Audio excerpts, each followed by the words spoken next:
would like to thank you for coming along today to what is, it's the first press launch of the Giant Project.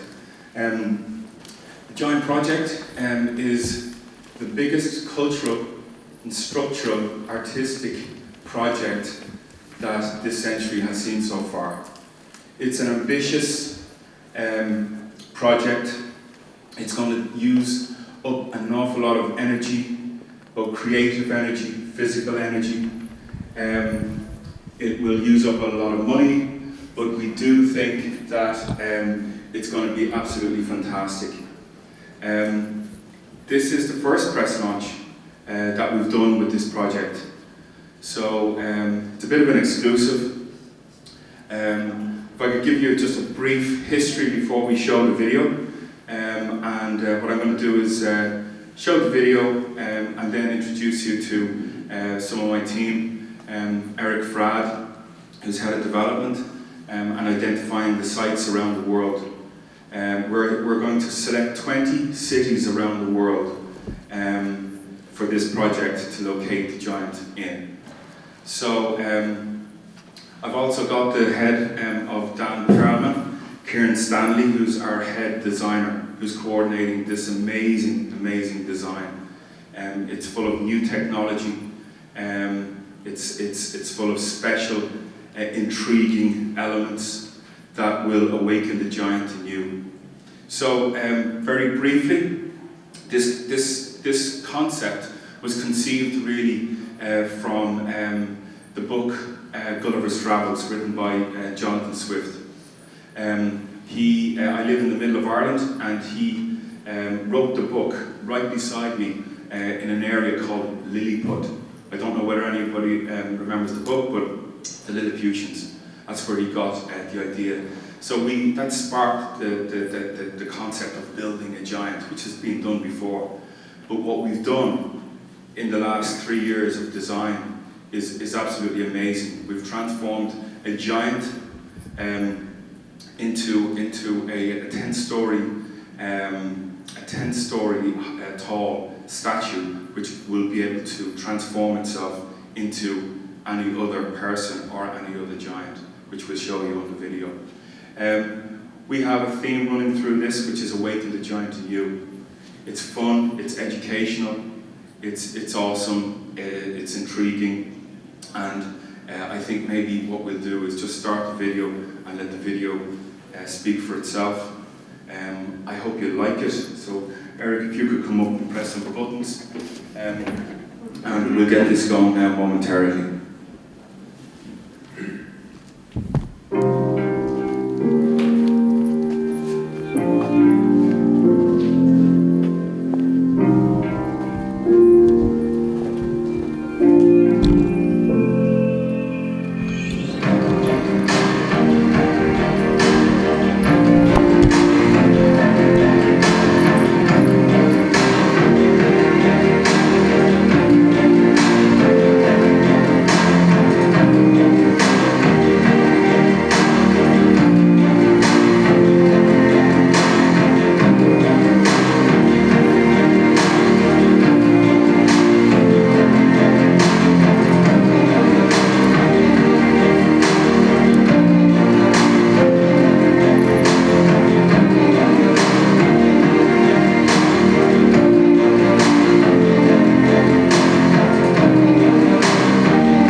Okay, so there you have it. I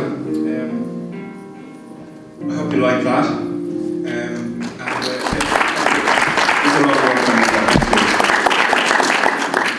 We are collaborators and we are seeking partnerships and seeking expressions of interest, I suppose, around the world, on the 5-6 continents around the world.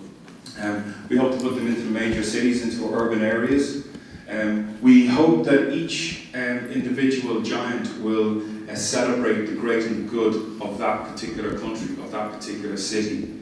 We will be working in conjunction with our academia, and we will also be launching our own foundation, which Eric will explain to you in a second. So you can see this is a viewing tower, so you'll have great views from the top.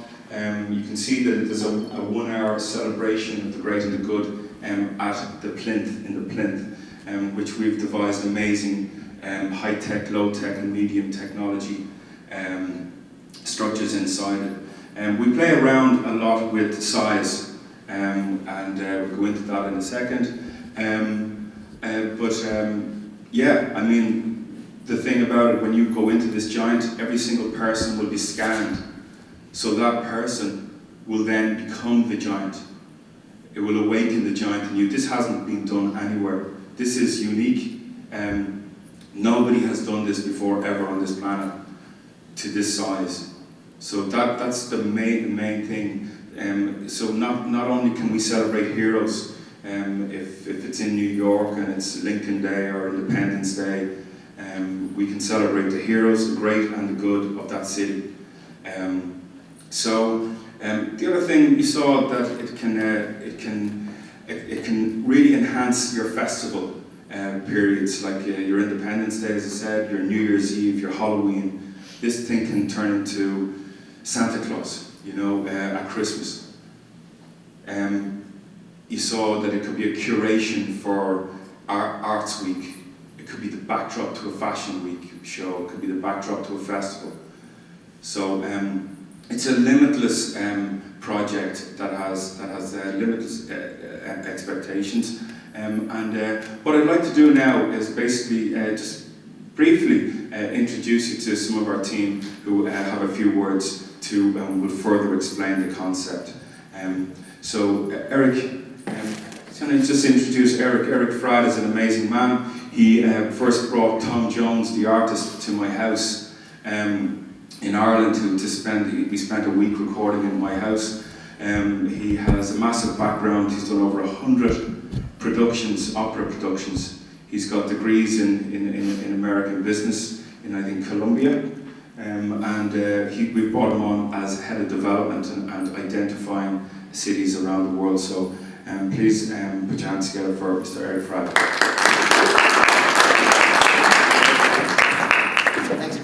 I'm just going to briefly tell you a little bit about the project and about what's inside the building, because along with the sculpture, there's an exhibition inside of the building, and the idea here was to look at something new, relevant.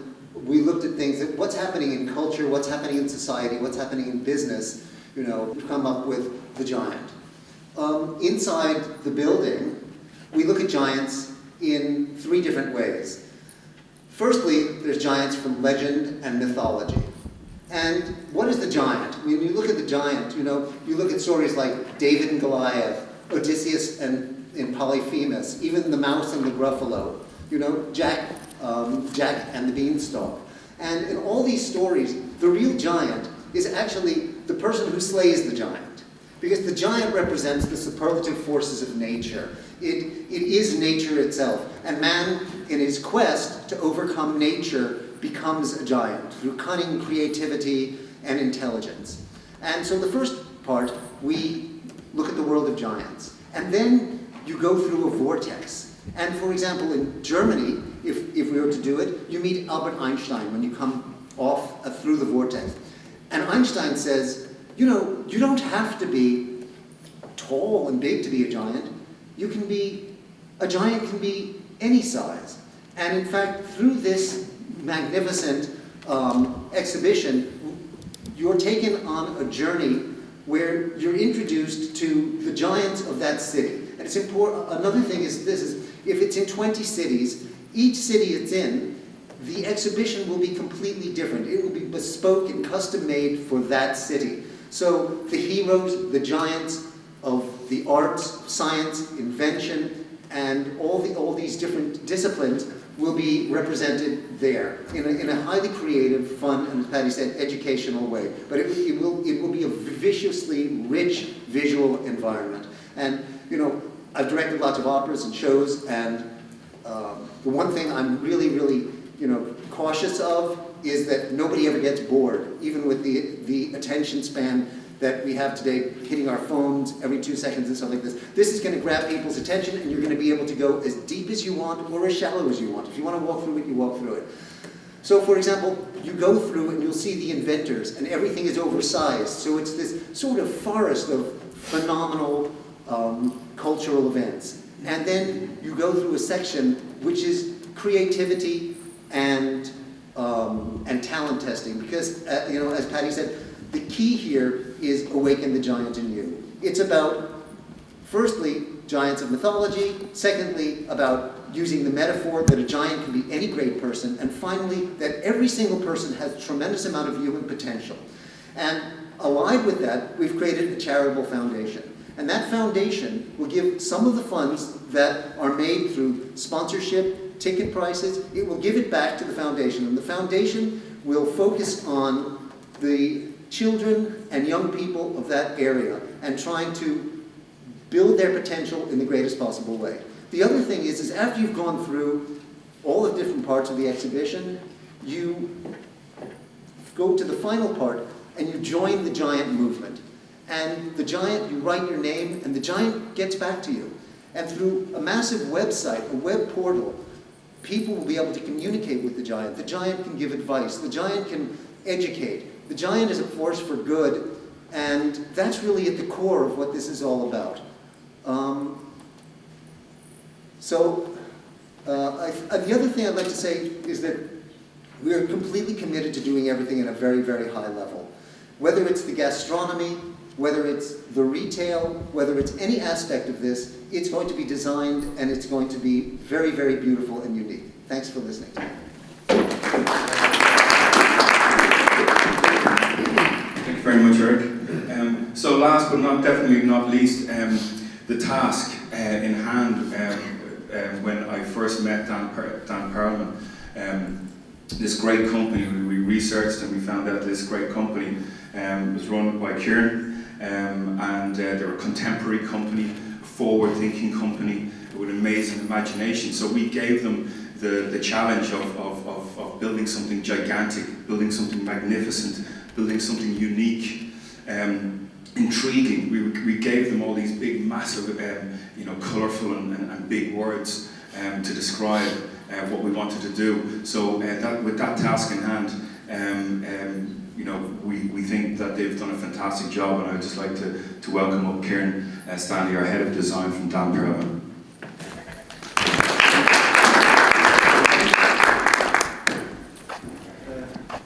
Thanks, Paddy. I didn't hear a cent to say that. Well, basically all we did was made it beautiful. Our task to take it from a vision, which was the vision that came to us, which Paddy had in his head, and approached me with sketches of the likes of a giant statue of Albert Einstein, or a giant statue of Nelson Mandela. The sketches that you had were great, they were visionary. At the same time, we all knew, the three of us knew, that's not it yet. We have to get, somehow there's an essence of something magic in it that we find very intriguing, but it wasn't there yet. So I took that, and we had sessions, we had workshops together. We took it to a place where I believe it's something that's actually of cultural importance within any city that it can be placed in, and it's something of cultural relevance, and it's contemporary. Relevant in the sense that it's not just an attraction that you pay something for, you leave it, and you kind of forget it a half an hour later. It's relevant to those people who actually use it, and take away that message that they're important. With these kids who go through this space, they have learned something, and what they've learned is to believe in themselves, to believe in their own talents, to believe in what they can do no matter what that talent is, and to find out that we've got support out there in the Giant Foundation. So all of a sudden, all these things tie together, and in a way it's a piece of simplicity in itself. It's totally legible, you can see it, it's iconic, and at the same time it's kind of intriguing because you're not really sure what it can do. And all of a sudden you go through this space and you come out the other side, and it's a simple piece of architecture. But is it architecture? I'm not really sure. So we've kind of made a hybrid of something that's in its core trying to achieve something and look forward, and it's forward looking. And it's also, it's like a container. For each city they can pour in their own content, and it can reflect that city and the giants within those cities. And we basically define the giants as being game changers. A giant is a game changer. So so you go in thinking a giant within your own mind, it's already predefined, and you leave this experience thinking of the word giant in a completely different manner, and you think of it as being something that you can be yourself, and all of a sudden it is relative, and it's relative to who you are yourself. So what we did is we designed a 35-meter high contemporary sculpture, which is androgynous. We've kept it sexless, if you will, in order for that to be able to become anything that we want it to become within that city. So it can become, you've seen the possibilities of it going to even to the edge of sponsorship if necessary, which is also a revenue point of revenue, but in its core it's not about that. In its core it's about that little kid who can become a giant for that moment in that evening when they're at home, and all of a sudden for a flash of a moment that child who was scanned is now as big as a 10-story building within the context of that city, of their own city. So I mean, what kind of a boost would that give any kid with a minority complex at that moment? I think they kind of like it. So in its core, that's what it's about. It's about boosting people's their own potential, recognizing potential, filtering it out a little bit, having fun at the same time, and sending them home with this, a feeling of self-fulfillment and a feeling of something else that they maybe weren't when they went in. So we believe that's something that's very sustainable. Speaking of sustainable, it's built in a sustainable manner. It's used with recycled wood. We have integrated LEDs on the outside of they're integrated into the plywood lamellae. It's layered in such a way, and we've already adjusted the foundation. It's integrated into the plinth. So the foundation we're not digging into any of the sites that we put these things into in the city. It actually comes with its own foundation. So it has a 300-ton foundation. It has 150 tons of steel holding the giant up. It can also move. So and the reason why it's made in such a transparent way is basically it's wind and weather transferable, so it can just go straight through the giant, so it's not taking on the wind loads. So it's designed in quite a clever way, and at the same time it's using, because you can use the top of the box within that city context, you can use it for events even when it's closed in the evening. You can use this whole context as well in the evening. So, and it's also thought of as giving back something to the city even in the evening time, because the giant is very active in the evenings, and you can interact with it if you want to as well. So usually these things shut down in the kind of dead pieces of city through the night time, and this can actually remain awake the night through if necessary, if we wanted to. And last but not least, each 20 of these globally, they can interact with each other. So we're thinking about having let's say it's a giant festival once a year, and once a year all the giants interact with each other on a city level and on that scale. So I think it can become something very, very special, and we see it going even further, and it's something that can propagate itself. So if there's any questions at the end of this session, I'm there to answer the weights, the logistics, all that kind of stuff, and the aesthetics. Thanks very much.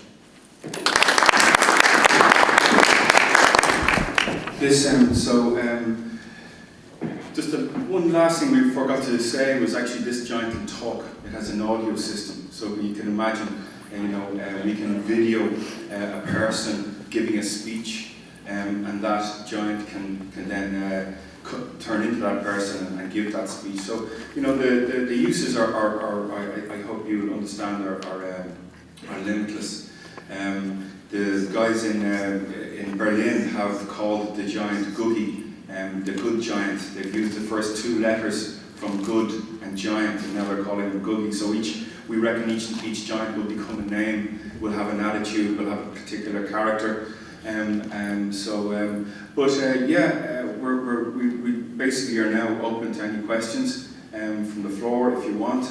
And anybody that came in late, we can show it to them again. We're in no hurry, and we can do any interviews with you now or throughout the next few days. Sir? How tall is the giant?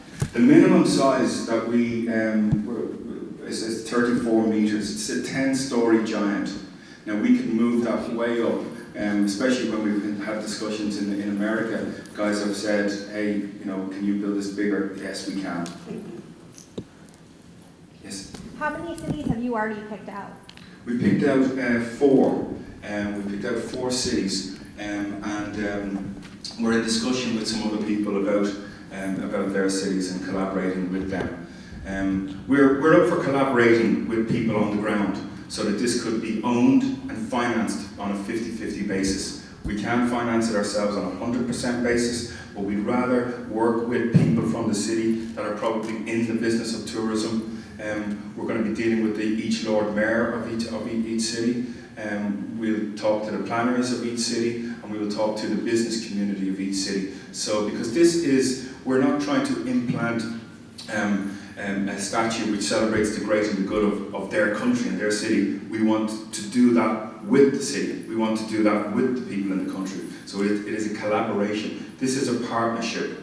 It's too big to be just run by one company. We want partners. Sir? Are you going to have a non-compete by country so that there's only one of these in one geographic region? It's a good question. America's too big just to have one. So you could have one. I see Barry Cairns is here from New Orleans, and we've discussed the situation with the possibility of New Orleans. There could be one over in San Francisco as well. There's so many people in America, for instance, to celebrate the great and the good, the inventors, the musicians, the celebrities of that particular area, the historians, the inventors, the scientists. So we don't think we can put several of them in urban areas within the one big country. But obviously we wouldn't want to put one in London and then put one right outside London, which would compete with itself. It's a good question. Yes? What's it going to cost? Okay, we've done a serious costing for this. Depending on the turnkey, the site, depending on the site and the cost, it goes from 10 million euros up to 30. And again, that depends on some of how big you want the base. So we've worked this one on a 10,000 square foot space, which is a relatively small space for such a large project. We've also designed it in a way that on a wet Thursday in November, it can be run by a small amount of people. This means that it's going to be profitable. So many big visitor attractions that have been conceived, and they're brilliant, but on that wet, cold Thursday, haven't been able to bring back and scale back their economies of scale so that they would remain profitable. This it could be run on 4 people. Are you looking at Orlando to be one to have the giant? We would love to put one in Orlando, yes. If there was somebody again that we would work with, we would love to put one in Orlando. Charlie? Question for Kieran here. Why have you gone with sort of embedded LED rather than mapping with furniture? We looked into, can you hear me? You don't need to. We looked into, actually there's different ways of trying to achieve what we have achieved, and we looked into projection mapping, we looked into normal projection work, and we looked into the LEDs, and given all three, this is the most efficient and cost effective, and as well projection mapping would entail having separate towers on a different height to actually do the projection mapping, so it becomes very complicated with the planning permission. And at the moment, this is a really, really compact, very easy to get planning permission. Once we're obviously in dialogue with the city, this is very easy to get planning permission with this because, like I said, it brings its own foundation with it. Right. So we're not doing, but that's why we went with the project. And because LED is not heat transferring, then we can. It's very, very effective in what we can achieve as well from a distance. Once you're close up, it's not about him anymore. It's about you, and it's about the exhibition inside. So we designed it to be to work within a city context, so it works within that scale. Cool. What's the inspiration behind the concept? Like, how did you decide you wanted to build a giants around the world? It was really, I live in County Westmeath, and we built a big residential recording studio in this old Georgian house, and right beside that is a lake called Loch Ennell, and at the edge of that lake is a place called Lilliput. And it was where Jonathan Swift would come down on his sojourns and spend some holiday time in the middle of Ireland in the 18th century. And he could see afar, on the far side, the Lilliput. So the book was conceived and written right beside us. And that really inspired me to do something with his amazing imagination. So it was Gulliver's Travels. It was Jonathan Swift. It was this amazing book that we all, and I'm sure all of us know. How much light does that give off, and do you anticipate any issues with, the brightness of? Yeah, we do. I mean, it is an issue. You don't want to put it where, like, planners will not want to put it where it's going to cause a crash, and so on. We're not going to want to put it where it can, flood into people's houses and homes. Now, the thing about it is they have the same problem with lighting up the Eiffel Tower. But now people want to be able to see the Eiffel Tower. Their value of their property goes up if they can see the Eiffel Tower. So we think the same is going to happen with this. And to add to that, it can be tempered. So, according to whatever you want to show at whatever times, you can completely react to it. So it's programmable. It's completely programmable. So if it's a celebration night and it needs to be bright, then you can do that.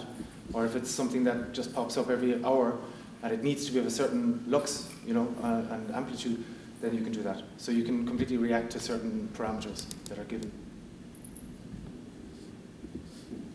So, Charlie? Just for a sense of scale, how, you said 35 metres? 35 metres, a 10-storey building. Okay, I was just thinking how big that is compared to, say, the Orlando Eye or the Eiffel Tower. It's smaller. Now, 10 stories is what we were looking at doing in Berlin, because it stands above the planning permission there, but not too much. But as I said, it can go to 20 stories. I don't know how high the Orlando Eye is. We're not trying to be the tallest structure. We are the tallest moving statue in the world. The fact that its arms takes 2 yoga poses. So you've got your yoga pose with the head looking out at the city, and the head can turn to the left, can turn to the right. It can actually look down, and then the hands come in, and it's another yoga pose. And it can look and left and right. We're actually going to try to put a wink in the eye. So we're working on that one though.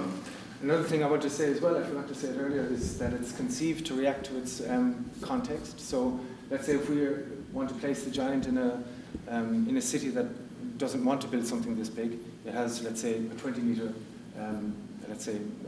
level height, or height level that we need to achieve, then the giant can lean against the building. It can sit down on its box. It can react to its context and be its own giant. So this is not going to stay like this, on all 20 times. So these are individuals, even though they're part of a family, but they're all individuals.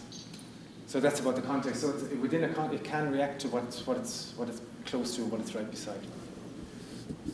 Our discussions and meetings, we said every time we met and discussed it, it can actually stay open into the evening because of the fact that it's a viewing tower.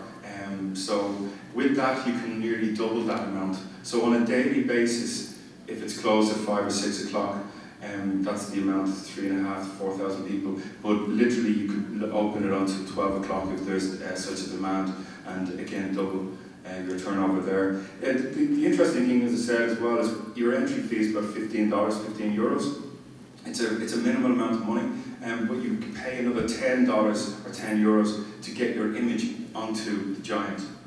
And we look at another spend of €5 or dollars on buying stuff in the retail and the shop. So all in all, you're talking about a minimum turnover, yearly turnover of €15 million.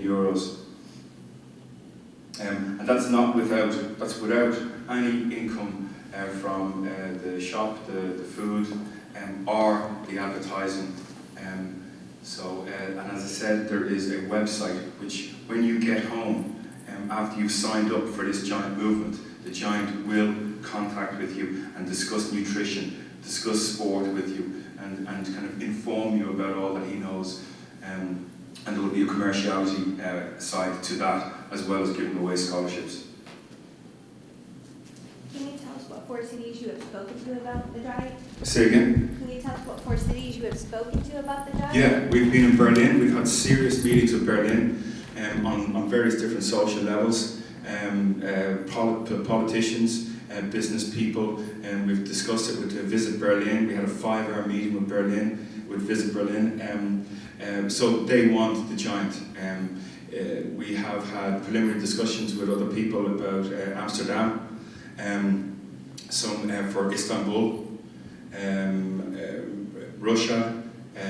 We're looking for somebody in Australia, and we're here to launch the product here in America. So, possibly South America, Mexico, we're looking to put it into. So all the major cities, we're looking at Toronto as well. So that's what we would love the press to do, is to send out that call. We are up for collaborating on this project with the Chamber of Commerce in particular cities around the world, with people that are on the ground. We do not want to displace any tour or jobs or anything like that. We want to work with the people in that city. So what is the general time frame you think it would take to construct 20? 18 months. Say that one more time? 18 months. To do all 20? Oh, sorry, to do all 20. Yeah. We're not in a time scale to do all. Okay. But to build it, the way that you designed it is molecular. It's fabricated and modular, should I say? So it's built on site. It can be done quite quickly, and it can be demounted as well. So it's created to be like a kit system.